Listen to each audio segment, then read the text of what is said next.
Once again, Terry here, D-Lab. Busy weekend. This is my third amp. Because my wife has given me a hall pass, huh, sweetie? Okay. Anyway, now we have a VS65R Marshall combo amp. And this one here, the customer says, cuts out after it's been on for a short period of time. I suspect either bad solder connections on the circuit board or perhaps some corroded jacks on the effects send loop. So I've got to pull the chassis out and we'll take a look and see what we find. So as usual, let's give it the Mr. Obvious approach, okay? Before I power it up, let's go through and see if there's anything obvious, like a loose component, maybe a lead that's off. We'll see what we find. Here's the inside of the amp. Everything looks nice and clean. There's a little preamp tube. So anyway, going down here, I noticed these two resistors. Okay, now watch this one.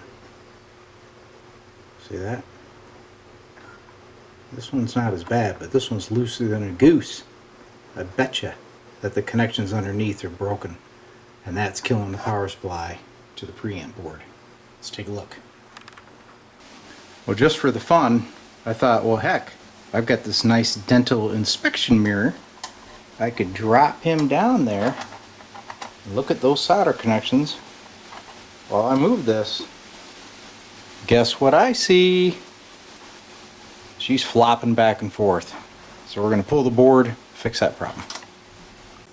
So as usual, with these circuit board based amps, you have to take all the knobs off, all the nuts off, to free up the board, flip it up, do the repair, put her back in, get it all back together.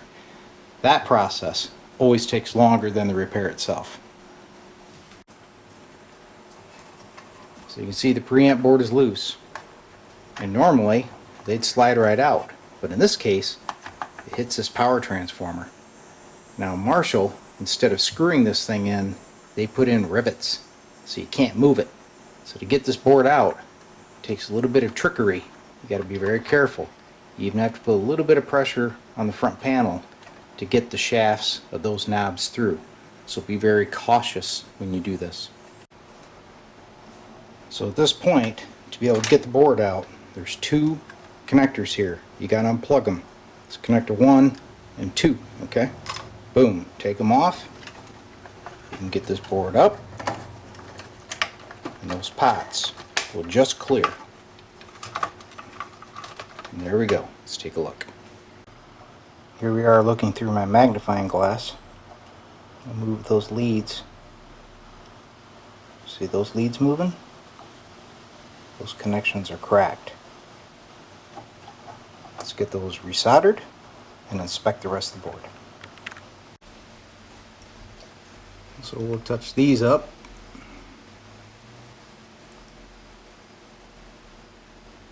That guy was a little bit thirsty for some solder. I did find that both of these power resistors have crack connections, not just the one.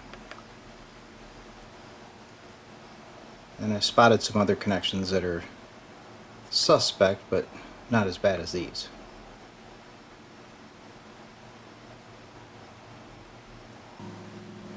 So I always go over these carefully with my Luxo magnifying glass light. If you don't have one of these in your shop, I'd highly suggest it, especially if you're old like me. Now, the other connections that are always a problem on these amps are where these pots solder into the front edge. You always see cracks on these, and there's a couple here. I'm going to go ahead and hit them, but always take a look where the pots go onto the board, because this is a high stress area.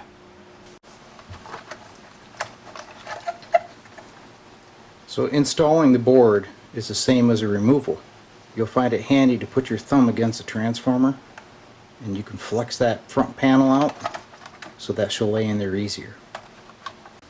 Alright, so I was all excited and I thought, hey, time to check it. Got my test set hooked up, scopes ready, the whole bit.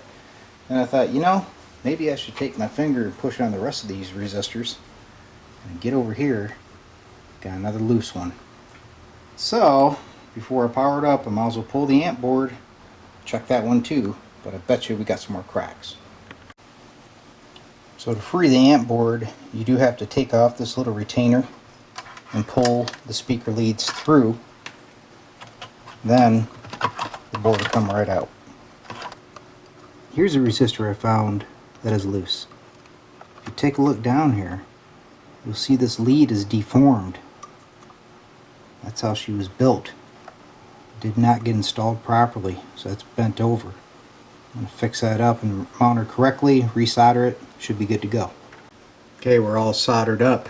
I did find that the upper resistor here was also cracked, so I soldered them all. Then I decided to go down and take a look at these input jacks. Every connection was cracked. Once again, this is a high stress area because this is where it's mounted to the chassis. So always look at these connections. Here we go, initial power up. Amp test set hooked up. Got a scope over here with the old power button.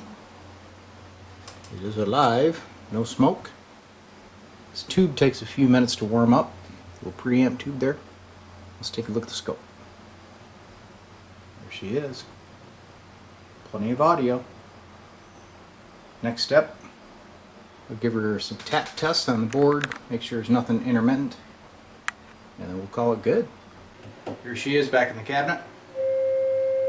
Playing. Let's check out the reverb. Kill the reverb.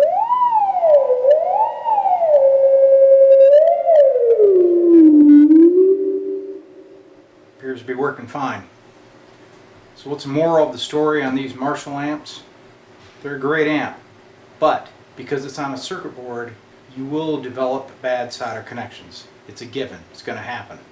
So when you get in here, pay particular attention to heavy items like those resistors, your filter caps, and edge-mounted components like the jacks and the pots. Hope this is good information. I'm sure the owner of this amp is going to be very happy. See ya.